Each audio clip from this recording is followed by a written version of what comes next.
From the very beginning of human history, the shadow of rivalry has loomed large. The story of Cain and Abel set a dark precedent, a tale of brother turning against brother that has echoed through the ages. But tucked away within the ancient scriptures is another, perhaps even more chilling story of ambition and betrayal. It's the story of a name you might not know, but one that embodies the destructive nature of unchecked ambition. Abimelech. Who was Abimelech? He was the son of Gideon, the celebrated judge of Israel who led his people to victory. But Abimelech's story was different. Born to Gideon's concubine, he grew up outside the circle of his 70 legitimate brothers. He was an outsider in his own family, constantly living in the shadow of their status and inheritance. This position of perceived inferiority planted a seed of resentment in his heart, a seed that would soon grow into a monstrous, all-consuming ambition. He saw his brothers not as family, but as obstacles standing between him and the power he craved. The bond of brotherhood meant nothing to him. The fire of envy burned far brighter. Driven by this fierce desire for recognition, Abimelech devised a cunning plan. He traveled to the city of Shechem, his mother's hometown, and spoke to her relatives with calculated smoothness. He posed a question that played on their loyalties and their fears. "Which is better for you?" he asked, "to have all 70 of Gideon's sons rule over you, or just one man? Remember, I am your own flesh and blood." His words were like poison, seeping into the minds of the people of Shechem. He manipulated their sense of kinship and their desire for a single, strong ruler. He painted a picture of chaos under 70 leaders and offered himself as the simple, unifying solution. The men of Shechem were swayed. They saw in Abimelech a chance to elevate one of their own, and in doing so, elevate themselves. They gave him 70 shekels of silver from the temple of their god, Buries. With this silver, Abimelech hired a gang of reckless, unprincipled men thugs who would do anything for money. He had secured his funding and his muscle. The stage was set for an act of unimaginable cruelty. With his band of mercenaries, Abimelech returned to his father's house in Af. What happened next is a stain on the pages of history. He rounded up his 70 brothers, the sons of Gideon, his own flesh and blood. On a single stone, he systematically executed 69 of them. Imagine the horror, the betrayal, the sheer brutality of that moment. A man slaughtering his entire family to clear his path to a throne. He believed that by eliminating his rivals, he could secure his legacy. But he was only building a kingdom on a foundation of blood and bone. Only one brother managed to escape the massacre. Jotham, the youngest of Gideon's sons, hid himself and watched in terror as his family was destroyed. He was the sole survivor, the lone witness to Abimelech's monstrous act. With his brothers dead, Abimelech's path was clear. The people of Shechem, complicit in his rise, gathered and officially crowned him king. Abimelech had achieved his goal. He sat on a throne built upon the graves of his brothers.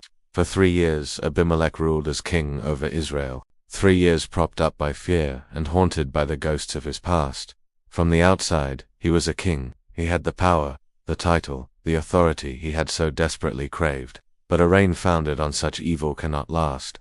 The very people who had helped him rise would be the instruments of his downfall. A spirit of ill will began to fester between Abimelech and the citizens of Shechem. The loyalty they had so quickly given was just as quickly withdrawn. They began to set ambushes for him, plotting his demise. The city that had crowned him king now conspired to dethrone him.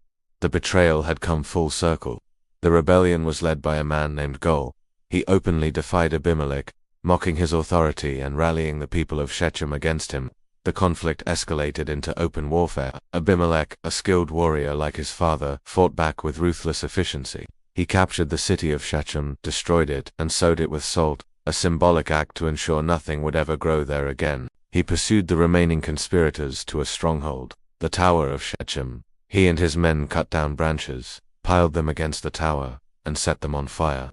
About 1,000 men and women, the very people who had first supported him, perished in the flames. Abimelech was victorious, but his kingdom was turning to ash around him. His bloody campaign was not over.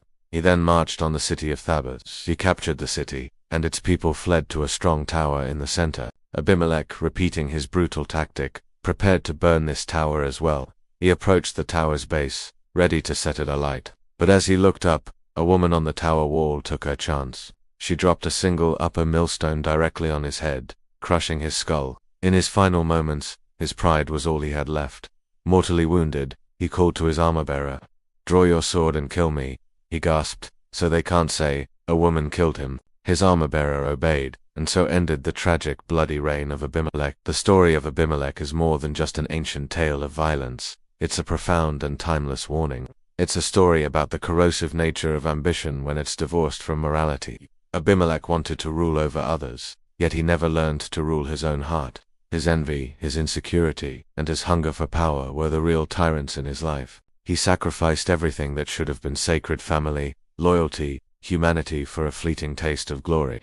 He built a throne on innocent blood, and as a result, it was destined to collapse. Every kingdom raised by betrayal carries the seeds of its own destruction. Think about the symbolism. He killed his 69 brothers on a single stone, and his own life was ended by a single stone, dropped from above. It's a perfect, poetic justice. The violence he used to seize power was the very same force that brought him down. The man who crushed his family was ultimately crushed himself. And that stone, thrown by an anonymous woman, represents the unpredictable nature of consequence. He was a great warrior, a king, brought down not by a mighty army, but by an ordinary person in an act of desperate defense. It shows that no amount of power can protect you from the consequences of your own evil. And what about Jotham, the youngest brother who escaped? His story is just as important. After Abimelech was crowned, Jotham stood on a mountain and shouted a parable to the people of Shechem, a story about trees choosing a thorny bramble to be their king. He warned them that their choice of Abimelech would lead to their mutual destruction, and he was right. Jotham represents the voice of truth that refuses to be silenced by evil. His survival is a testament to the idea that even when wickedness seems to triumph, a remnant of good endures. His voice whispers through the ages, reminding us that no power is worth the price of your soul. Abimelech's story forces us to look at our own lives.